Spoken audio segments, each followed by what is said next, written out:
Les invito a tomar sus Biblias y buscar el libro de Juan, el Evangelio de Juan, donde hemos leído hace un momento. Estaremos estudiando este pasaje el día de hoy.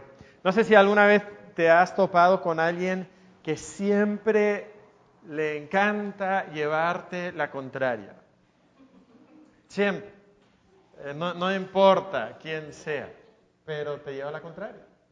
Y no solamente por jugar, sino en serio. Yo recuerdo varias personas así en mi vida, ¿verdad? No voy a nombrar nombres. No sea que algunos estén aquí. No es verdad. No. Ninguno está aquí, ¿verdad? No, por supuesto que no. Pero sí,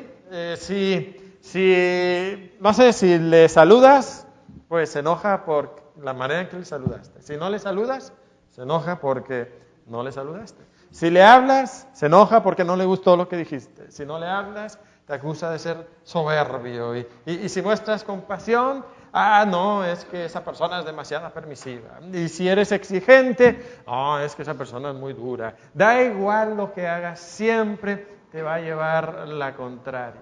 ¿Te has topado con personas así? Pues seguramente así somos algunos de nosotros quizás, y seguramente conocemos a personas que son así. Hasta incluso llega a ser irracional. Pero sea lo que sea.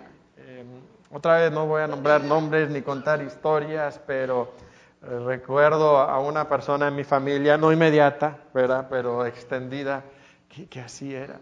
Y si estabas desayunando con él, sabías que iba a haber pleito. Y si comías con él, sabías que iba a haber pleito. Y si no comías con él, también iba a haber pleito. Es que así era, ¿verdad? Pues tristemente muchas veces pasa exactamente lo mismo con Dios, muchas veces. La manera en que nosotros nos relacionamos con Dios. A veces podemos observar cómo algunas personas, por ejemplo, si tú dices que Dios está dispuesto a perdonar al más vil pecador, se enojan contigo. ¿Cómo es posible que Dios vaya a perdonar y luego te sacan a alguna persona horrible, ¿no? Algún asesino en serie o Hitler, ¿cómo es posible que Dios pudiera perdonar a alguien tan horrible, ¿verdad? Pero si luego les hablas de un Dios santo que no puede tolerar el pecado y que tiene que castigar el pecado, entonces, de repente Dios es un Dios pues áspero, duro, que no ama a las personas, y realmente se vuelve algo pues irracional. Y sabes que encontramos en las Escrituras esa misma clase de actitud para con Dios. Y lo vamos a ver en el pasaje que estamos estudiando el día de hoy. Ahora, antes de entrar directamente en el pasaje, recordemos un momento lo que hemos visto hasta ahora. Hasta ahora lo que nosotros hemos notado es que Juan inicia en el primer capítulo con un prólogo, donde Jesucristo se presenta y da mucha información. Juan, acerca de quién es Jesús, nos dice que es el Verbo, que estaba con Dios y que era Dios. Nos dice que es el Cordero de Dios que quita el pecado del mundo. Nos dice que Jesucristo es la luz del mundo. Y nos presenta muchas cosas acerca de quién es Jesús.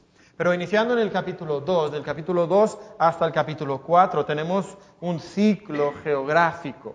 Si recordamos, inicia en Caná de Galilea, donde Jesucristo convierte el agua en vino. Y luego continúa y nos narra precisamente el viaje de Jesucristo y pasa por Jerusalén y luego pasa por otras ciudades en la provincia, en el estado, por decir así, de Judea, y pasa por Samaria incluso. Y en ese recorrido Jesucristo se está presentando a la nación judía. Y lo que podemos ver cuando Jesús habla con estos judíos en los diferentes lugares donde Él va, es que la respuesta es un poco como que, pues mezclada. Algunas personas responden con gozo, otras personas con confusión. Esa más o menos es la tónica de esos tres capítulos, 2, 3 y 4. Y las personas que responden a Jesucristo son las personas que no esperaríamos. ¿Quiénes son? Pues Son los samaritanos, los despreciados y viles samaritanos. ¿Quiénes son? Pues el oficial del rey, que probablemente ni era judío, y si era judío era alguien despreciado. Las personas que conocen a Jesucristo, por ejemplo, en Galilea, ellos no responden, aunque hay una respuesta positiva. ¡Ah, milagros! ¡Qué padre! Pero no es una fe genuina. Podemos ver incluso que Nicodemo, uno de los líderes religiosos, y si Cristo quería realmente lograr algo en la nación de Israel, pues necesitaba el apoyo de los líderes religiosos. Y la mayoría de los líderes religiosos ignoraban a Jesucristo, ni le prestaban atención, ni se molestaban en ir a ver y a escucharle. Y Nicodemo sí, pero vemos que Nicodemo no entiende lo que Jesucristo está enseñando. Y es curioso notar eso. Pero cuando llegamos aquí al capítulo 5, iniciamos otro ciclo. Y es un ciclo que se va a centrar en las fiestas de los judíos. De hecho, si notamos en el versículo 1, nos dice, después de estas cosas, había una fiesta de los judíos. Y en los siguientes pasajes nos va a introducir cada pasaje mencionando una de las fiestas de los judíos.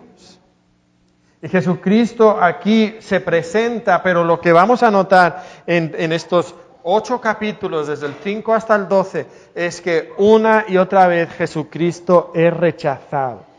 Y no solamente es rechazado, sino que ese rechazo va creciendo y va escalando a tal grado que se vuelve un rechazo obstinado y un rechazo irracional. Y sabes, algo que podemos mencionar es que siempre cuando nosotros rechazamos a Jesucristo, es una marca de obstinación y de irracionalidad. A veces nos acusan a los cristianos de ser personas irracionales, que no usamos el coco, ¿verdad?, que Dios nos ha dado, que no pensamos, que nada más es fe, pero no hay acto más irracional que rechazar a Jesús.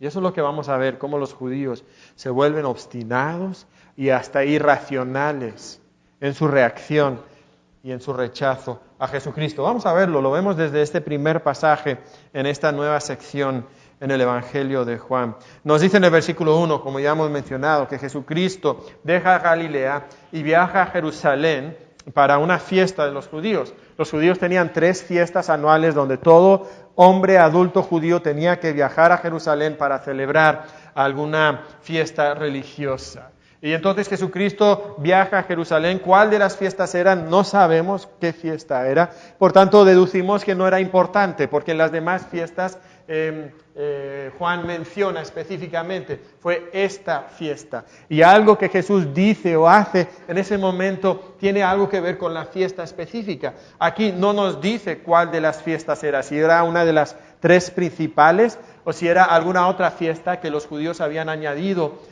a su calendario religioso. El punto es que parece no ser significativo. Pero cuando Jesucristo llega a Jerusalén, nos dice que Él pasa por un estanque que se llamaba Betesda.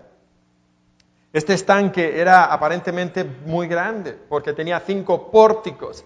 Estos pórticos eran columnas con un arco, y era algo bastante destacable, porque Juan lo menciona. Es curioso porque por muchos años los ateos criticaban este pasaje diciendo, mira, en toda la ciudad de Jerusalén no existía un lugar como este.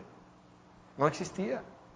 Y habían hecho excavaciones y no lo encontraban, hasta que, como siempre ha sucedido, pues lo descubrieron. Y el día de hoy tú puedes ir a Jerusalén, a un lugar que está un poquito al norte del templo, y tú puedes ver, y han excavado hacia abajo, y han encontrado uno de los arcos completo, y han encontrado los remanentes de otros 4 arcos, exactamente como Juan nos dice en este pasaje. Y en ese estanque, eran 2 estanques muy grandes, las medidas de esos estanques eran de 120 metros de largo, 50 metros de ancho y 15 metros de profundo.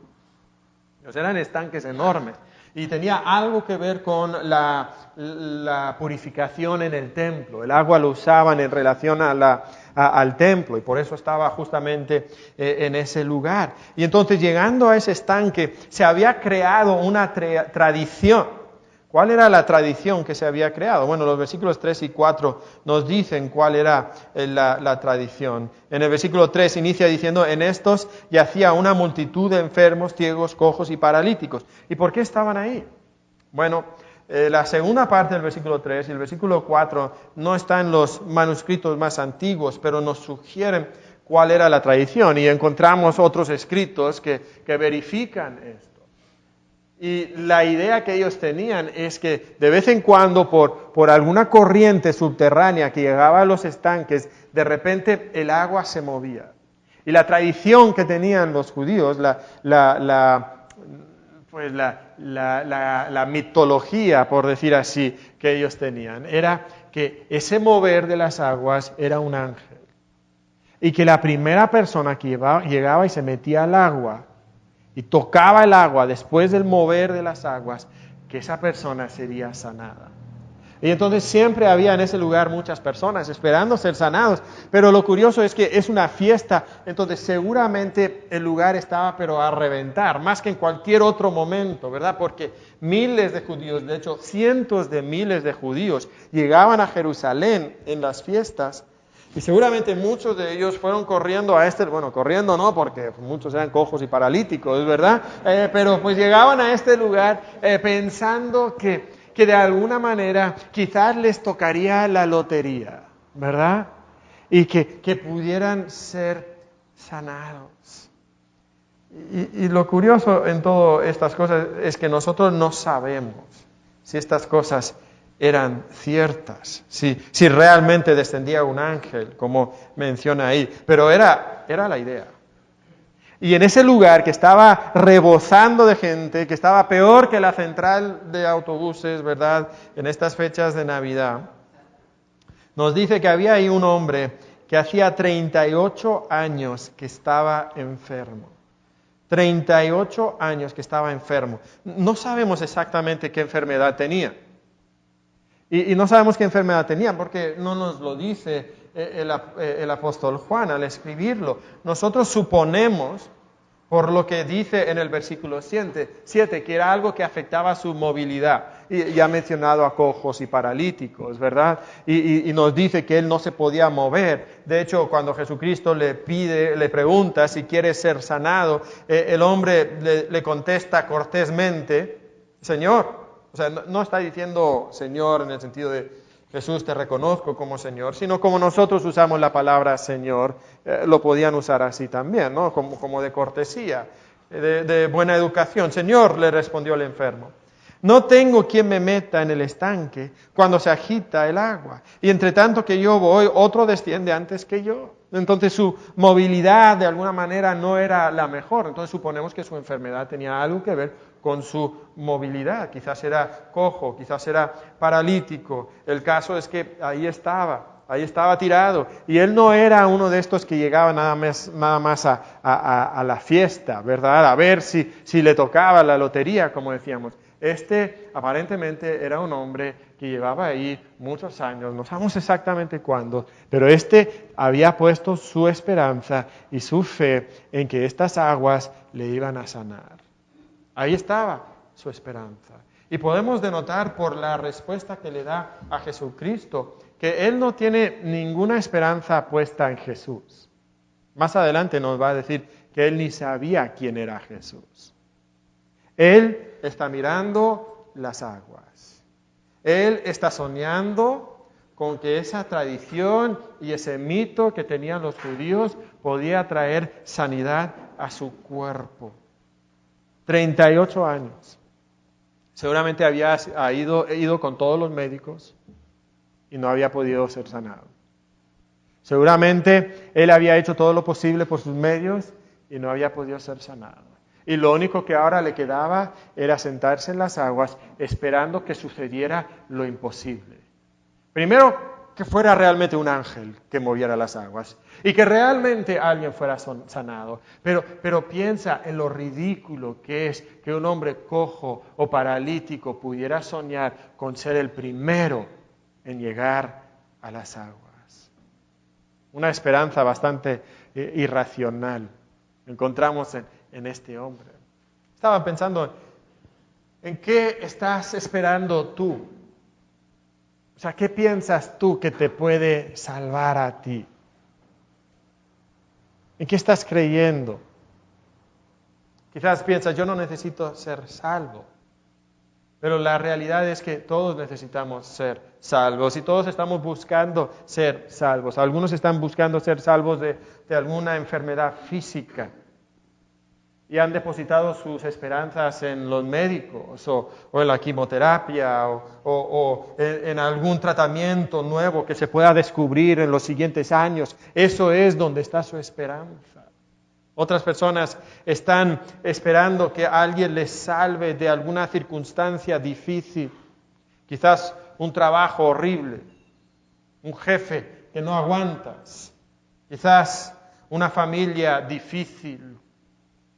Ahora que se vienen las fechas de Navidad y nos tenemos que juntar con la familia. Ay, la familia.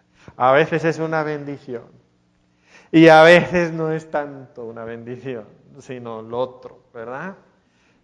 Algunas personas están esperando que alguien les salve de una situación familiar infeliz, quizás de un matrimonio infeliz. Puede ser que tú estás en esa circunstancia difícil. Muchas personas están buscando que alguien les salve de una vida de insignificancia.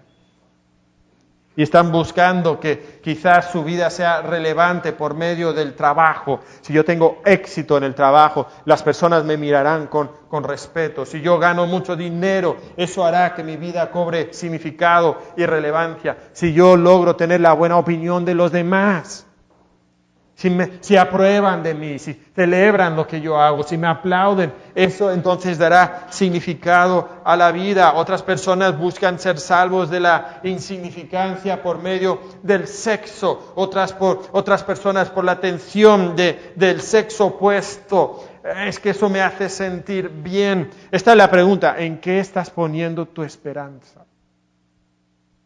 ¿Qué piensas que va a dar significado a tu vida? ¿Que te va a rescatar de la condición en la que estás?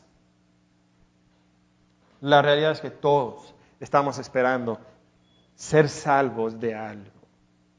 Sentimos esa necesidad adentro de nosotros y muchos de nosotros hemos puesto nuestra esperanza en cosas que no pueden dar solución ni pueden salvar, que no pueden realmente llenar nuestro corazón. Y como este hombre, estamos ahí esperando que se haga lo imposible.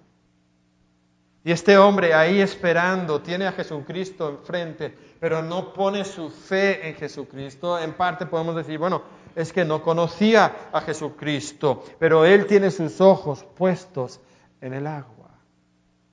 Y entonces en ese momento Jesucristo le ofrece algo. Y lo primero que notamos en este pasaje es que Jesús ofrece salvación física. Es lo que Jesucristo le ofrece a este hombre. Jesús le ofrece salvación física.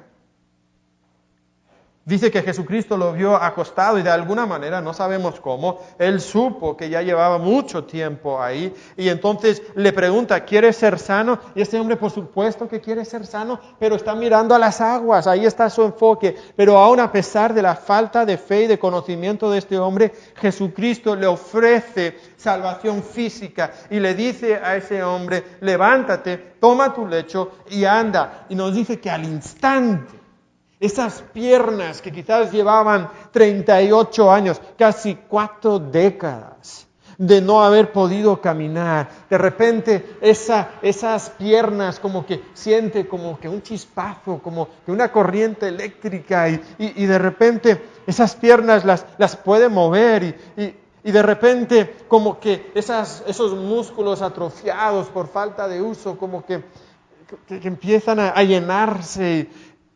Y por primera vez en 38 años, él puede pararse y levantarse. Y ha sido sanado por Jesucristo. Y Jesucristo le ofrece esa salvación física. Y sabes, hay que tener cuidado con esto porque el día de hoy hay muchos grupos religiosos que han abusado de este tipo de conceptos. Y hay grupos religiosos que dicen, mira, tú puedes parar de sufrir. Mira, con solamente el ejercicio de fe, si tienes la fe suficiente, puedes ser sanado. Curiosamente, este hombre no tenía fe, pero fue sanado, porque era la voluntad soberana de Jesucristo. A veces podemos nosotros notar que hay apóstoles falsos que te prometen sanidad con tal que les mandes una ofrenda o les compres su agua bendita. Pero eso no es de lo que nos está hablando este pasaje.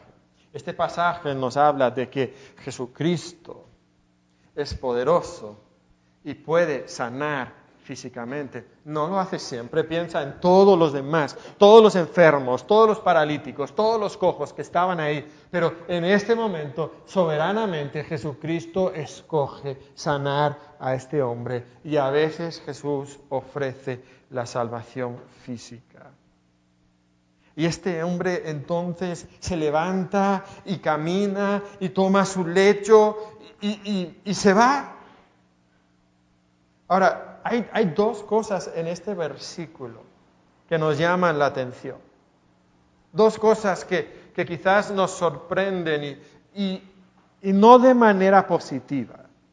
Y las dos cosas que podemos notar en el versículo 9. Al final del versículo 9 dice, la primera cosa es algo que no dice. ¿Te acuerdas de algunas de las otras historias de milagros, de personas que fueron sanadas por Jesucristo, los apóstoles? Casi siempre, después de la historia de milagro, ¿qué hay? Hay una reacción de gozo. La persona celebra, se levanta, corre, brinca, agradece a Jesucristo. Y en este versículo no encontramos nada. Nada. Simplemente dice que tomó su cama y anduvo. Eso es un dato muy interesante. Nos sorprende eso. El segundo dato que nos llama la atención es lo que dice al final, cuando nos dice que era día de reposo aquel día. Era día de reposo. Ahora, para nosotros que no somos judíos, esto no nos llama mucho la atención, pero cada séptimo día, el último día de la semana, el día sábado, los judíos dejaban de trabajar. Dios lo había mandado así. Era un día para que el hombre pudiera adorar a Dios, para que pudiera enfocarse en Dios, dejar a un lado todas las actividades que le presionaban y recordar que no eran sus esfuerzos lo que le daba el éxito material. Y recordar que necesitaba algo más que solamente trabajo. ¿Dónde ponemos muchas veces nuestra esperanza de salvación? En el trabajo, justamente. Pensamos que eso nos va a ganar el dinero que necesitamos para comprar las cosas que necesitamos o que nos va a dar el valor que nosotros necesitamos como personas. Ponemos nuestra esperanza en el trabajo. Y Dios quería que por lo menos un día a la semana nosotros cesáramos de todas esas actividades normales que nosotros tenemos y que pusiéramos nuestros ojos en Dios y le adoráramos a Él y le reconociéramos a Él. Esa era la intención, era un día de gozo, de celebración, de agradar a Dios por sus bendiciones. Y no se podía trabajar. Y nos dice aquí, entonces en el versículo 10, vamos a notar que de aquí en adelante el enfoque del capítulo ya no es la sanidad, sino es el sábado. Nota lo que sucede. El hombre agarra su cama, seguramente estaba contento, suponemos, no lo dice, pero seguramente estaba contento. Agarra su cama y empieza a caminar, quizás para regresar a su casa. Y nos dice en el versículo 10 que la policía de los judíos lo agarra. Ahí estaban los tránsitos, ¿verdad? No sé si pedían mordida en aquel entonces, pero ahí estaba. Entonces los judíos, las autoridades judías dijeron a aquel que había sanado, es día de reposo, no te es lícito llevar tu lecho. Ahora, si nosotros recordamos la ley de Dios, La ley de Dios era, deja tu actividad normal de trabajo para enfocarte en Dios. Era así de simple. No debes trabajar el día sábado para enfocarte en Dios. Los judíos entonces empezaban a preguntarse, bueno, ¿qué significa trabajar? Y probablemente con muy buenas intenciones originalmente empezaron a definir, bueno, ¿qué es trabajo? Para el tiempo de Jesucristo tenían una lista de 39 tipos de trabajo que estaban prohibidos. Y eran cosas tan ridículas como, bueno, déjame mencionarte algunas, porque es muy divertido, ¿verdad? Por ejemplo, si tú tenías una lámpara, ¿verdad?, en tu casa y estaba quemando, ¿verdad?, tenían pues velas y cosas así, y tú apagabas la lámpara por la noche, podías estar trabajando. Es que dependía. Si tú apagabas la lámpara porque querías preservar el aceite, no querías malgastar el aceite, entonces estabas trabajando, porque eso era para tu ganancia. Entonces eso era trabajo, no lo podías apagar. Pero si había algún enfermo en tu casa y la luz le molestaba y no podía dormir, entonces lo podías apagar por el bien del enfermo, ¿verdad? O si tú temías que ladrones iban a ver por la ventana lo que tú tenías en la casa y te iban a robar, entonces ahora sí podías apagarlo. Eso no era considerado trabajo. Si te dolía la muela, tú no podías poner vinagre en la muela para sanar la muela. Eso era su medicina para la muela en aquel entonces. Porque eso era el trabajo del médico. Eso era trabajar. Pero si tú comías una comida donde, pues de manera natural, en el menú del día había vinagre, entonces sí podías tomar vinagre. Y pues dicen los rabinos, ¿y si se te sana el diente? Pues sanó. Pues obviamente, ¿qué comían todas las personas con dolor de muela ese día? Pues comían eso, ¿verdad? Uno que me llamó la atención. No podías cargar un pañuelo. Si necesitabas sonarte la nariz, pues lo siento, no puedes cargar el pañuelo. Pero sí podías ponerte un pañuelo como una prenda, ¿verdad? Entonces, por ejemplo, vamos a decir que tú estás en tu casa, estás sentado en la sala y pues, como la época del año en la que estamos, ¿verdad? Pues necesitas sonarte de vez en cuando, pero pues, tu pañuelo está arriba. No puedes ir y cargar el pañuelo y bajar las escaleras con el pañuelo en la mano. Pero sí puedes subir, amarrarte el pañuelo, bajar las escaleras, volverte a sentar y luego desamarrártelo y usarlo como pañuelo. Ahora sí, porque eso ya no es trabajo, ¿verdad? O sea, ese es el tipo de cosas, pero absurdas, en las que habían caído los judíos, inventos. Todo porque pues no se puede trabajar. Ahora piensa un momento, ¿en qué se había convertido el sábado entonces? Ese día que debía de servir para reposo, era como que, ¿puedo hacer esto o no puedo hacer esto? ¿Me van a infraccionar los policías o qué? Y entonces ya no era el día de gozo y de celebración que Dios quería que fuera. Y sabes, muchas veces nosotros corremos la misma tendencia en nuestra vida espiritual, ¿verdad? Muchas veces con buenas intenciones empezamos a añadir reglas a lo que Dios dice en su palabra y muchas veces empezamos a pensar que somos mejores cristianos o más espirituales porque tenemos más reglas. Pero muchas veces cuando empezamos a añadir esas reglas que no vienen de las Escrituras, nos convertimos en como estos judíos, estos fariseos. Y no podemos disfrutar de la obra de Dios, porque estamos tan enfocados en nuestras tradiciones. Y es curioso porque, noten que vienen al hombre en el versículo 10 y le dicen, oye, no puedes cargar tu cama. Y en el versículo 11 entonces él dice, pero espera, el que me sanó, él mismo me dijo, toma tu lecho y anda. Ahora, vamos a suponer que tú lees ese versículo o tú hablas con alguien y está cargando su cama y le dices, oye, no puedes cargar tu cama. Y te dice, es que alguien me sanó y me dijo que cargara la cama. ¿En qué te enfocarías tú? ¿Qué debería de llamarte la atención? ¿Cómo? ¿Alguien te sanó? ¿Alguien hizo un milagro? Increíble. A ver, cuéntame más. O sea, pensaríamos que esa sería la respuesta, ¿no? Pero eso de que alguien me sanó, como que ni lo ve, ¿verdad? Ni prestan atención en eso. ¿En qué se enfoca? La regla. Oye, no puedes cargar la cama. El que me sanó él mismo me dijo, toma tu lecho y anda.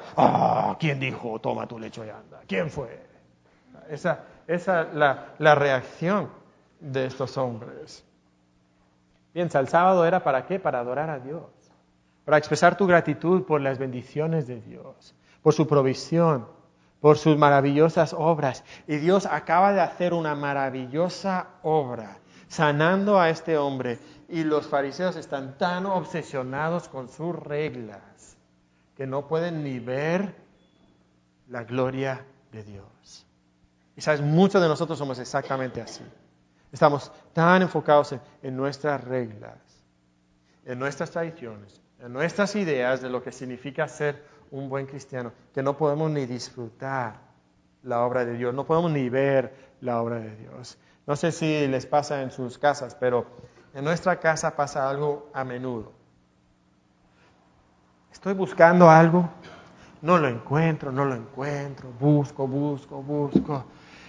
Y voy con mi esposa y le digo, oye, Susi, no encuentro X cosa.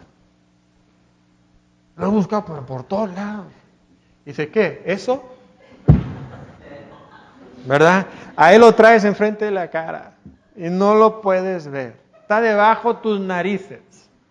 Y aquí estos hombres tienen a Jesús, tienen un milagro, está frente a sus ojos, está bajo sus narices y no lo pueden ni ver.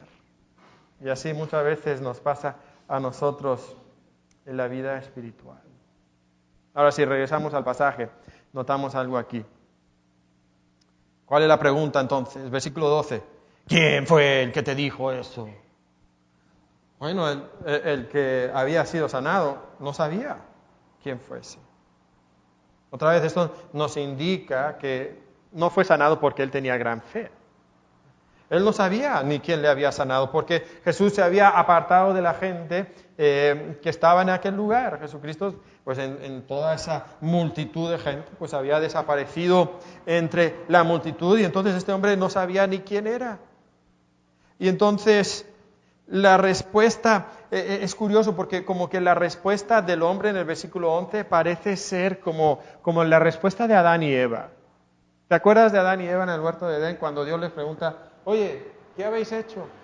¿Cuál fue la respuesta de Adán? La mujer que tú me diste. Culpa mía no fue. Apuntar los dedos para todos lados, pero culpa mía no es. ¿Verdad? Eva, ¿qué hiciste? No, la serpiente. Y esa es la actitud que transmite este hombre. Oye, ¿por qué estás cargando tu cama? No fui yo, no, pues el que me sanó. Él tiene la culpa. Esa es la actitud que denota este hombre. Y entonces, ¿quién es Jesús? ¿Dónde está? No sé, ¿dónde está? Pero encontramos que Jesucristo no ha terminado con este hombre. Nos dice en el versículo 14, que después le halló Jesús en el templo y le dijo, mira, has sido sanado, no peques más. Y la traducción literal de lo que Jesucristo dice aquí, o de lo que Juan escribe aquí, es esta: deja de pecar. Lo que nos sugiere es que este hombre estaba pecando. Y lo que posiblemente sugiere es que esta enfermedad era causa, o que su pecado era causa de la enfermedad. La enfermedad era consecuencia de cosas malas que él estaba haciendo. Y le dice, mira, has sanado, deja de pecar, para que no te venga alguna cosa peor. Piensa un momento. ¿Qué pudiera ser peor que pasar 4 décadas inmovilizado, probablemente paralítico, sin poder moverte ni hacer ninguna actividad. ¿Qué sería peor que eso? O sea, humanamente hablando, esta es una de las cosas más horribles que pudiera pasarnos. Pero ¿qué dice Jesucristo? Que hay algo peor. Yo te pregunto, ¿qué sería peor que eso? ¿Qué sería peor? Porque Jesucristo nos está hablando de otra cosa.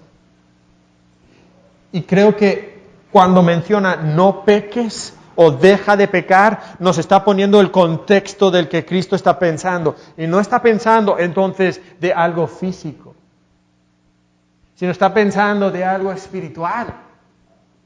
Está pensando de algo más allá de lo físico.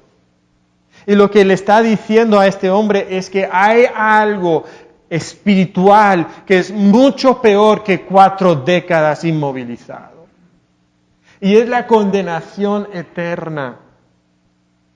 Deja de pecar porque ese pecado te está llevando a la condenación eterna. Eso es donde termina. Eso es peor. Juan ya nos ha advertido que nosotros estamos bajo la ira de Dios. Juan ya nos dijo que estamos bajo la amenaza de perdernos. Ya nos lo ha dicho en Juan capítulo 3. Y ahora él advierte a este hombre, deja de pecar porque si no vas a ser condenado eternamente, separado de Dios en el infierno para siempre. Y en esa advertencia Jesucristo entonces no solamente está advirtiendo, amenazando al hombre, pero también le está ofreciendo una salvación. Y no es una salvación física. En este momento Jesús ofrece una salvación real. Jesucristo ofrece la verdadera salvación. Lo que realmente necesitamos. La salvación que cada uno de nosotros necesita. Porque piensa un momento, sí, sería terrible estar 40 años inmovilizado en cama sin poder hacer nada. Sería horrible.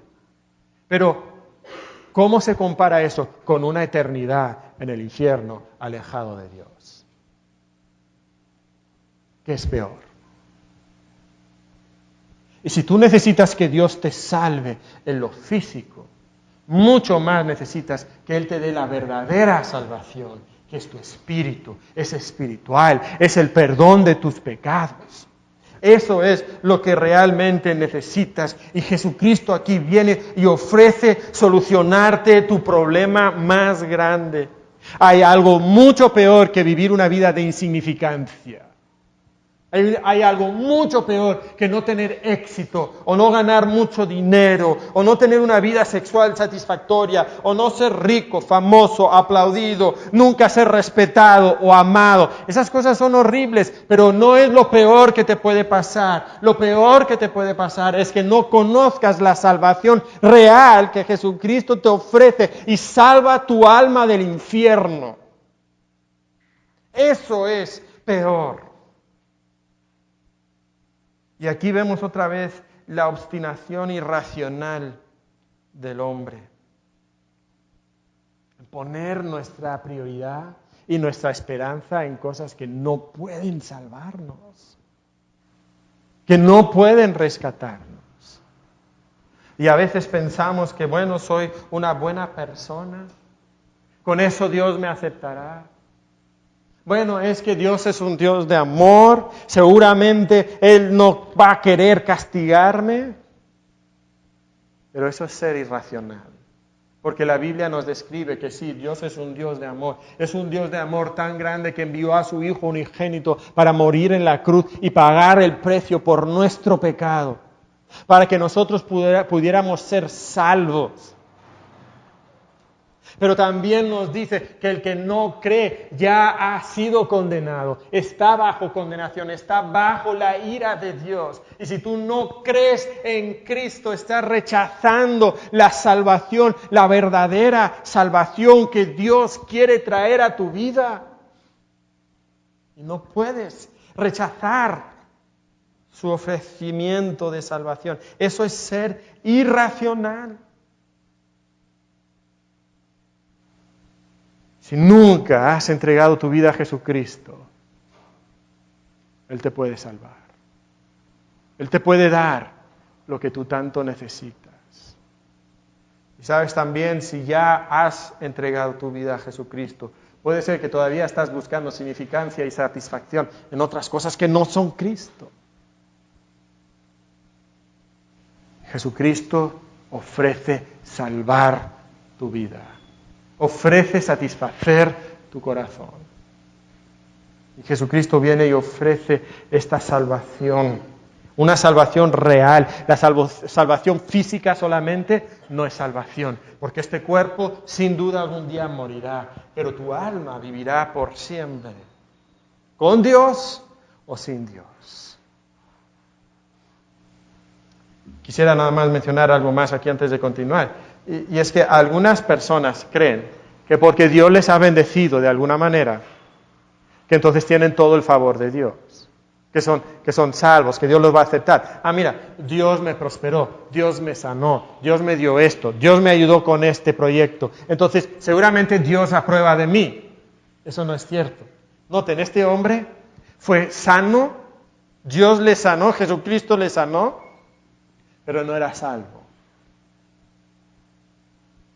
Y necesitaba todavía ejercer fe en Jesucristo. Y la verdad, en este pasaje nosotros no sabemos realmente si este hombre ejerció fe en Jesucristo, pero pensamos que no, por el versículo siguiente. ¿Cuál fue la reacción de este hombre? Esperaríamos que dijera, ahora sé quién eres, tú eres Jesús, ahora deposito mi fe en ti, tú me has sanado. ¿Pero esa es la reacción de este hombre? No. La reacción de este hombre es ir corriendo con las autoridades judías para delatar a Jesús. Ya sé quién es. Ya sé, es Jesús. ¿Por qué? Porque él estaba buscando su satisfacción y su salvación en otra cosa. Él estaba buscando el apruebo de las autoridades judías. Eso es lo que él pensaba que daría significado a su vida. Y él entonces delata a Jesucristo. Otra vez, esto es irracional. Te acaba de sanar. Te acaba de dar lo que nadie ha podido darte en 4 décadas. Pero no ejerces fe. A propósito, los milagros nunca son garantía de fe. ¿Qué es lo que pensamos? Pues si Dios es real, que sane a todo el mundo, entonces todo el mundo creerá en Él. No, porque aquí tenemos ejemplos. Jesucristo realmente sanó a un hombre, y ese hombre con obstinación irracional rehusó depositar su fe en Jesús. Entonces la reacción de los judíos pues es la que nosotros esperaríamos. Nos dice el versículo 16 que por esta causa los judíos perseguían a Jesús. ¿Por qué? Porque hacía estas cosas en el día de reposo. Parece que Jesucristo a menudo sanaba el día de reposo y esto exasperaba a los judíos, les molestaba y buscaban perseguir a Jesucristo. Ahora piensa otra vez, qué irracional es esto, ¿no? ¿Para qué era el sábado? Para celebrar las grandes obras de Dios. Dios acaba de hacer una gran obra y solamente te puedes fijar en la dichosa cama. ¿Cómo? Cargando la cama. No es posible. Se ha metido en un problema. E incluso, ¿sabes lo que es la ironía de todo esto? Las leyes judías especificaban que si había un paralítico, tú podías cargar la cama con el paralítico adentro y mover al paralítico el día de reposo. Tú podías ayudar al paralítico. Jesucristo acaba de darle la ayuda más grande, la que realmente necesitaba, y le ha ofrecido la verdadera salvación. Pero eso no se puede hacer. Eso es trabajar. Qué irracional, qué absurdo. Es lo que está pasando aquí. Y entonces ahora reaccionan contra Jesucristo y Jesucristo les da una respuesta. Y la respuesta de Jesucristo es muy interesante. Versículo 17 dice, y Jesús le respondió, mi Padre hasta ahora trabaja y yo trabajo. Aquí hay 2 cosas que quisiéramos notar.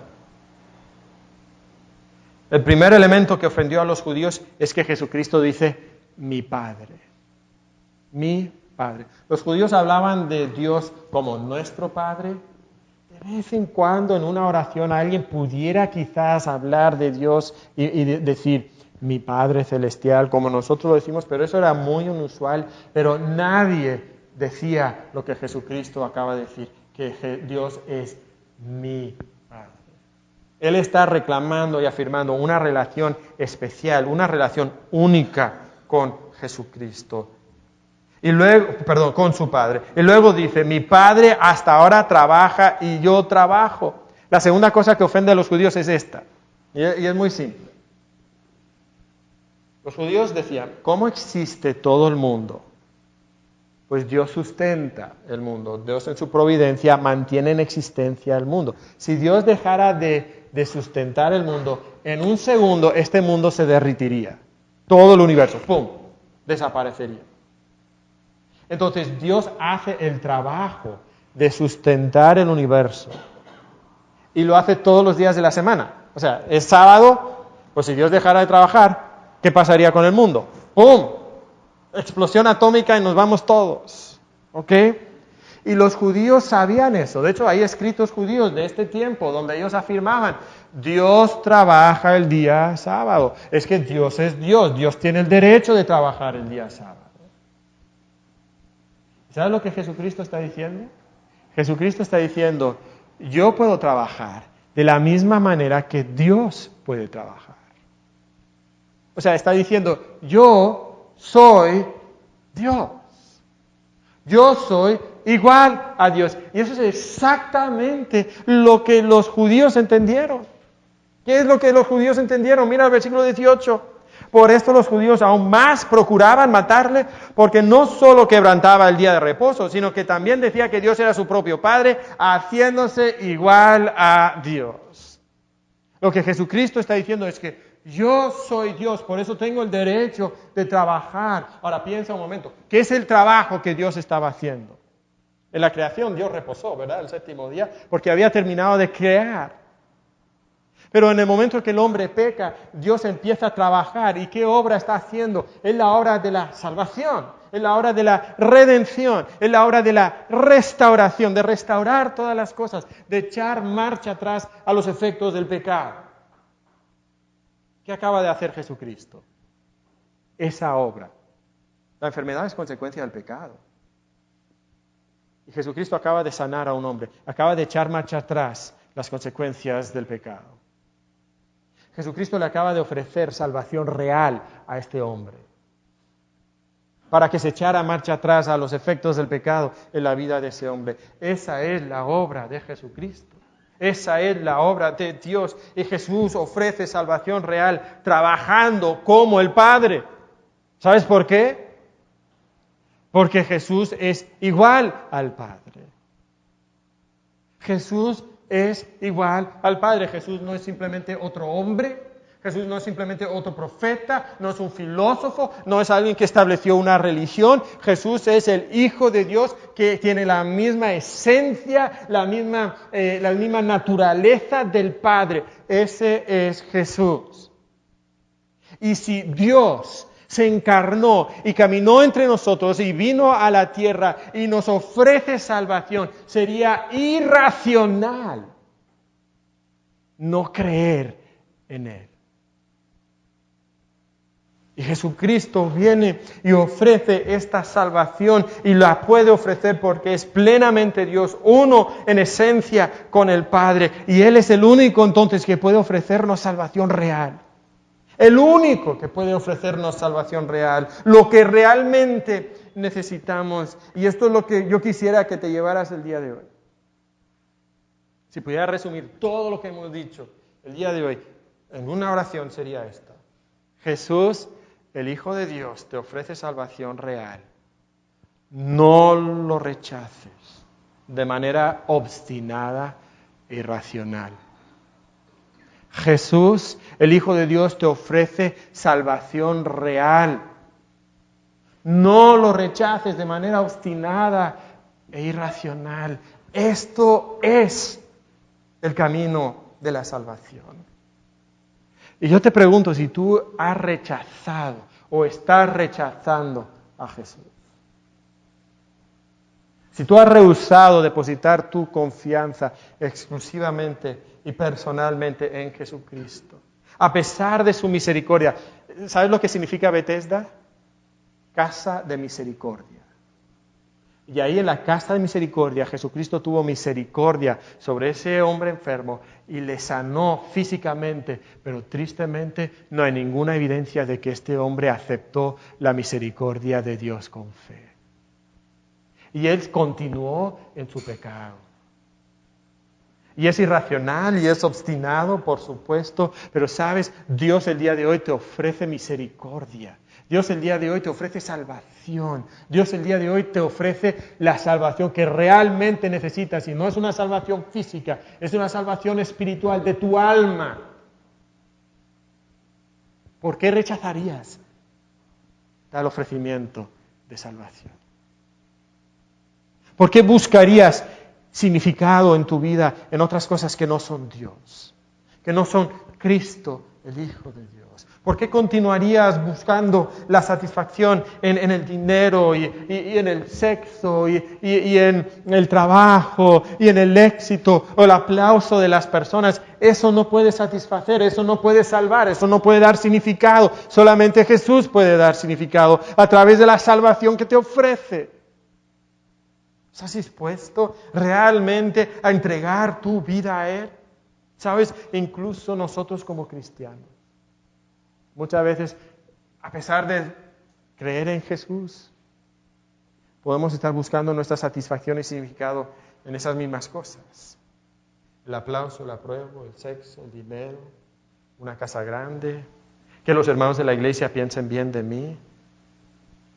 Y podemos ser creyentes enfermizos, que también necesitamos que Él traiga sanidad a nuestra vida. Y debemos de tener cuidado porque la línea entre un cristiano enfermizo y un no cristiano puede ser muy delgada. No tan obvia como muchas veces nosotros pensaríamos. Y Jesucristo está buscando perfeccionar tu vida, traer sanidad espiritual a tu vida. Y Él comenzó en ti la buena obra y Él la va a perfeccionar hasta el día de Jesucristo. No seas obstinado resistiendo su autoridad en tu vida. ¿Sabes? Incluso podemos justificarnos con la misericordia de Dios. Justificar, seguir en el pecado por la misericordia de Dios. Total, Dios me ha perdonado. Total, Dios me acepta. Entonces, puedo pecar. ¿Pero qué dijo Jesucristo? ¡Deja de pecar! Y ¿sabes? Ninguno de nosotros puede dejar de pecar, sino por la gracia de Cristo. Y cuando tú insistes en tu pecar, nos quedamos con la duda. ¿Realmente hemos sido salvos o no? Porque el que ha recibido la gracia y la misericordia de Dios no disfruta del pecado, no se deleita en el pecado, sino huye del pecado. Y corre a Cristo, porque Jesús es el Hijo de Dios y es el único que ofrece salvación real. Entonces, no le rechaces de manera obstinada, irracional. ¿Has creído en Cristo? ¿Te has entregado a Él? ¿Estás buscando la satisfacción en otras cosas? Solo Jesús te ofrece salvación real. No lo rechaces de manera obstinada e irracional. Padre,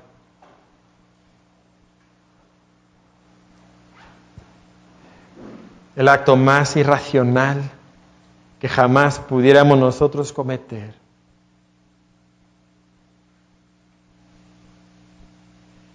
sería no creer en tu Hijo Jesucristo. Y te pido que si hay alguna persona aquí el día de hoy que no ha depositado su fe en Cristo, no ha entregado su vida a seguir a Cristo, no ha buscado el perdón de sus pecados, yo te pido que tú traigas salvación a ese corazón, que tú redimas su corazón, que restaures dando salvación real. Y Padre, te pido por cada uno de nosotros, los que sí hemos tenido ese encuentro personal con Cristo, y somos ya hijos tuyos.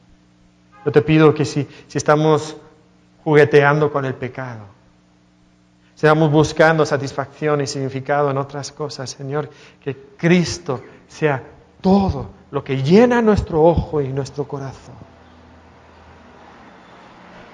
Y que disfrutemos profundamente y realmente de esa salvación que solo Jesús, el Hijo de Dios, puede ofrecer. Perdónanos por ser ciegos, obstinados, irracionales.